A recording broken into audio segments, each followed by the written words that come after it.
You're tuned into the Source Direct Inventing Experts podcast, available on thesourcedirect.net and iTunes.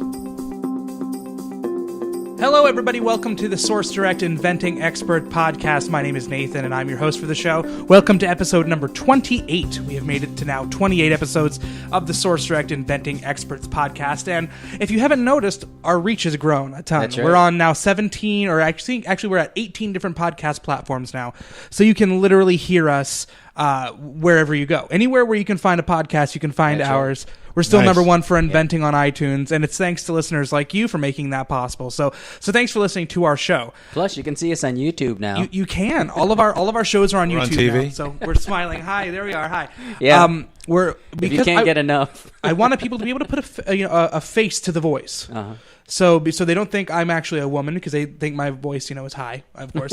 And they know you and they know Ed, so it's good. It's good that we can, show people what we really look like. That we're really humans. That's right. Out here, doing this work. Well, it's actually funny because we've had people who contact us and go, "Wow, I didn't, it's nice to be able to see who you are, so I can trust you just a tiny bit more." So hope you can trust us. That's interesting. By looking at us. But I mean, that's all in marketing too. I mean, you're going to do business with somebody who you like and you trust. That's right.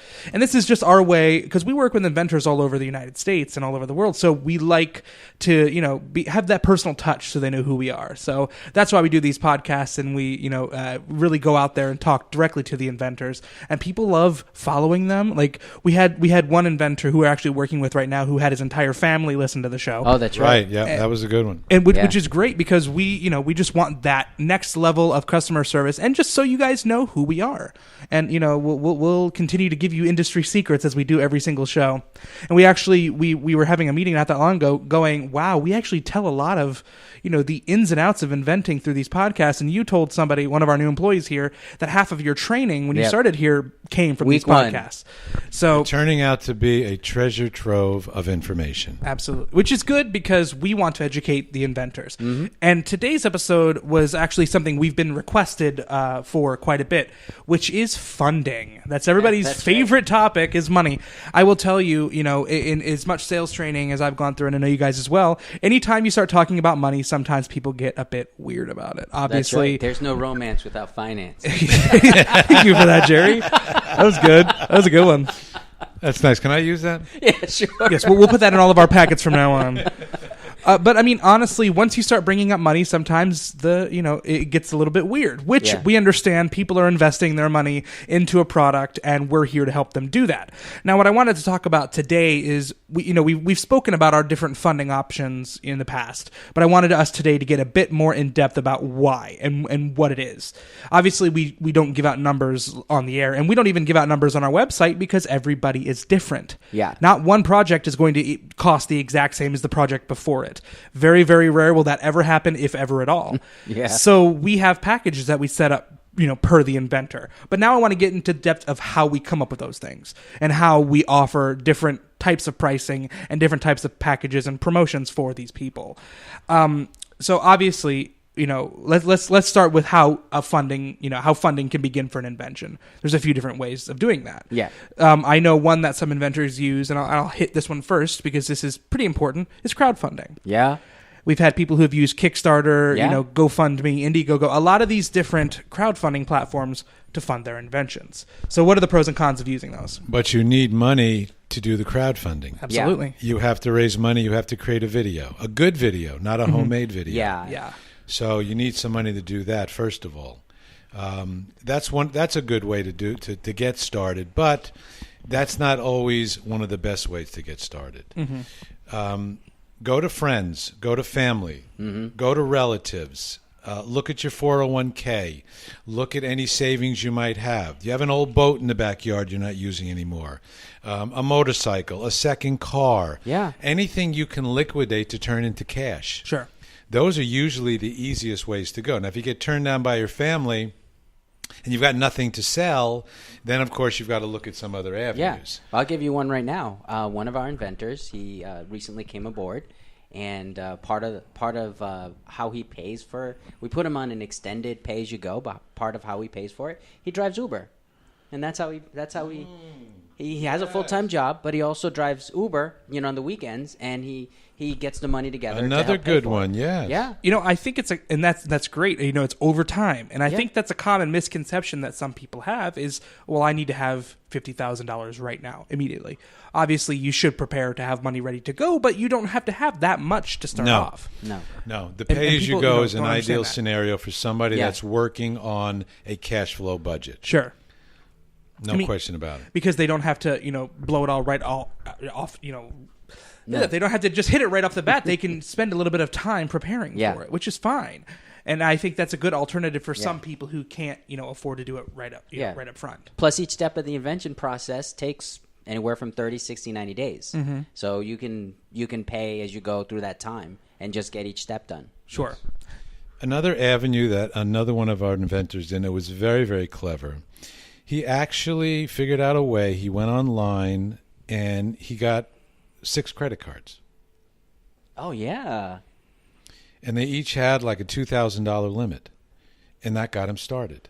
Yeah. And he took his cash flow monthly. He gave us the credit card as we performed the services. And then he took the money he was making every month, applied it towards the card, opened up the line again, and he rotated those dollars. Probably helped his credit a bit, too. Yeah, exactly. So, I mean, I don't know, how you would go about doing that, but this fella did it, and he made it work. So you can get very creative with financing, very creative. Yeah. And I mean, like I said, a lot of different companies out there really put some, misconceptions for some inventors to think how much money they really need to get moving. And I think that's where we're trying to to go against the norm here is in telling these inventors that they don't have to spend that much right up front. And if they do, it's probably a scam. You know why other companies want all the money up front? Because it's too much work to start and stop and start and stop and track and have to, because once you start a project and you got all these people involved in developing it and all of a sudden, okay, well, let's turn it off for 60 days. It's difficult to do. It's difficult to then pick back up again and start it again. So it's much, much easier just to say you're going to need $30,000 and then let us go at our pace and move along. So it just creates a lot more work, potentially more problems to start and stop. But we've done the same process for so long. Our process is so well oiled that it's not difficult for us to just say, okay, we can pause it for as long as you want. I think that's one of the main differences. Yeah. And I mean, that's also an important thing to think. And that was a question we actually had on the last podcast. If I stop paying, will I lose my product and my idea? The answer is no. Obviously, no. We will continue working on it just as long as you have to. So, I mean, and we've actually had people who have taken out loans before, and like you said, lines of credit. Do you think it's more advisable for somebody to take out a line of credit or a loan as opposed to spending their entire savings? Like, what's your, I guess, in your opinion at least, what's the best way that they should go about doing it? I would not recommend anybody take their emergency funds and use that to develop a product.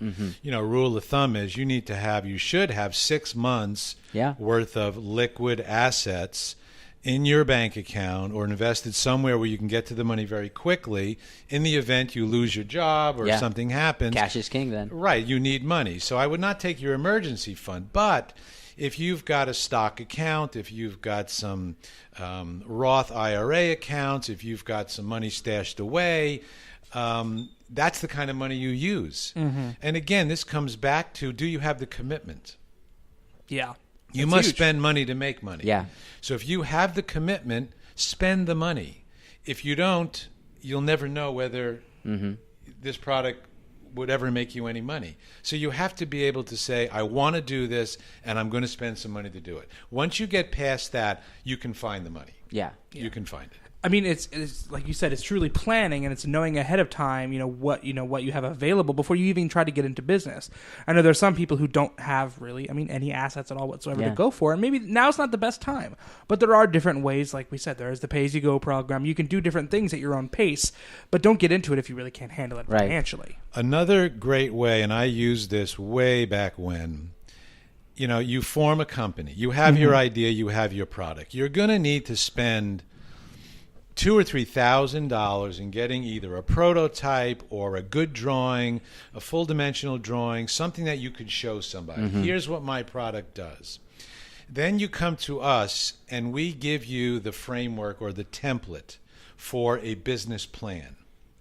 We show you how to develop this plan. We show you how to go online, get all the numbers you need for this plan for your particular marketplace. You know there's software out there for that? Yes, Yeah. exactly. To help So you put the now what do numbers you together. have? You have your product or full color drawings, and you've got this business plan where somebody can sit down and look at it and go, you know what?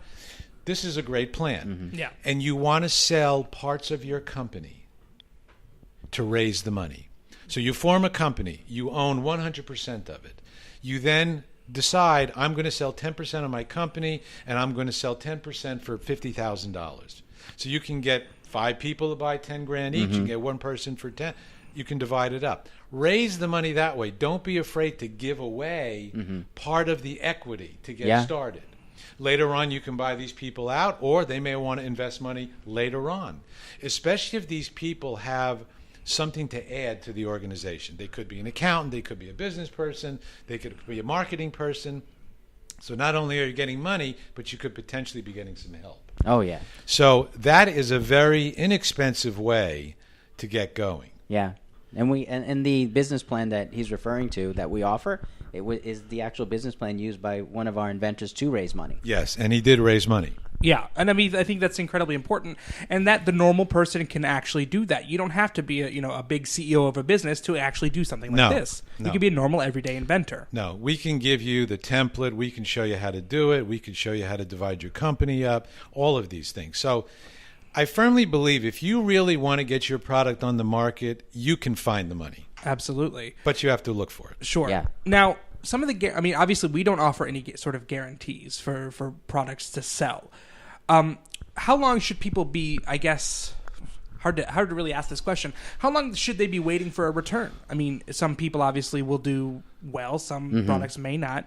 I mean, how can they gauge that before they even start? There's only 2 guarantees in life, and they are? Death and taxes. That's it. We can't make any guarantees for anything. Nobody can guarantee it. If anybody makes any guarantees, run the other way. Exactly right. We can get you in front of Yeah. major customers, big box stores. We could show the product to them, but can we make them buy it? No. No. So what was the Lead a horse question? to water. What Well, was the like question? how long should the average person wait for a return on the money that they've invested? Oh, boy. I mean, look, this whole thing is a marathon. Yeah. It's not a sprint. Sure. It could take years to make money. You could get your money back potentially very quickly, depending on how quick you start to sell your product. But, I mean, return on your investment could come in 1 year. It could take 5 years.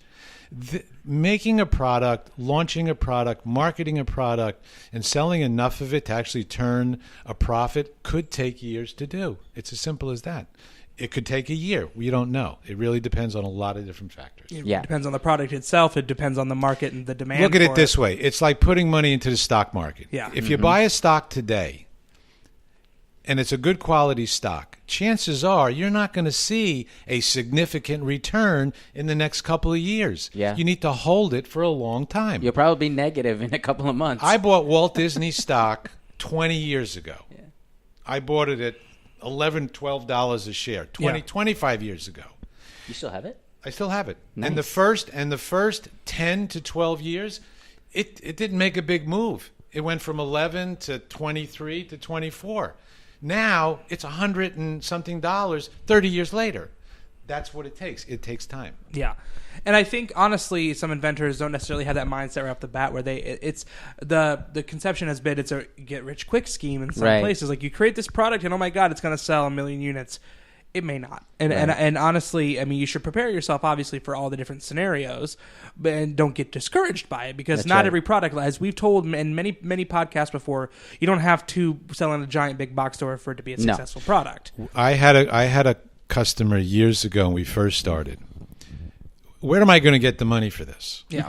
So I said, well, do you mind? I'll keep it confidential. Let's review your assets. What do you have? He told me. And he didn't have a whole lot of money in the bank. He made a decent living. He had a nice house with a mortgage, didn't have a whole lot of equity, right? He had a 32-foot catamaran. You have a boat.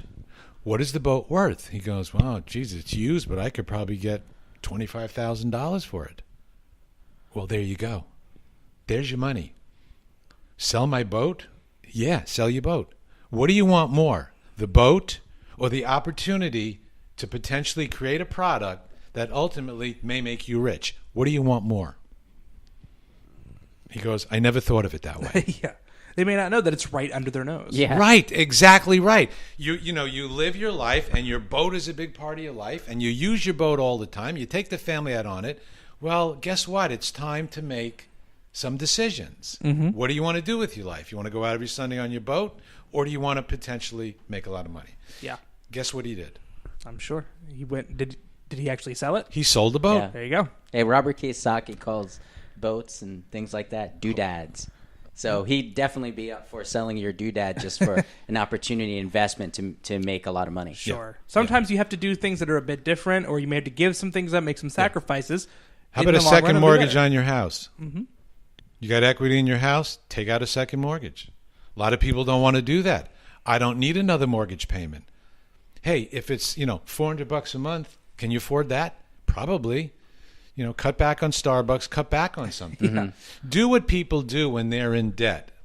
And the financial counselors say you need to cut back on this, and this. Do that and look at all the money you'll potentially save. Yeah. Budget it correctly. Budget this invention into your way of life. This is a commitment. If you want to get into business, these are the things you need to do if you don't have the money. Yeah. Absolutely. And I think these are very, very valuable tips too. Now, I want to go back a little bit to the crowdfunding side, because we have a lot of inventors who are interested in that. So you said they need to have a quality video, obviously, to show what the product does. Professional. Yes, video, professional, preferably. quality, high definition video has Yes. to say exactly what the product does. Yeah. But when is the right time for a person to start crowdfunding?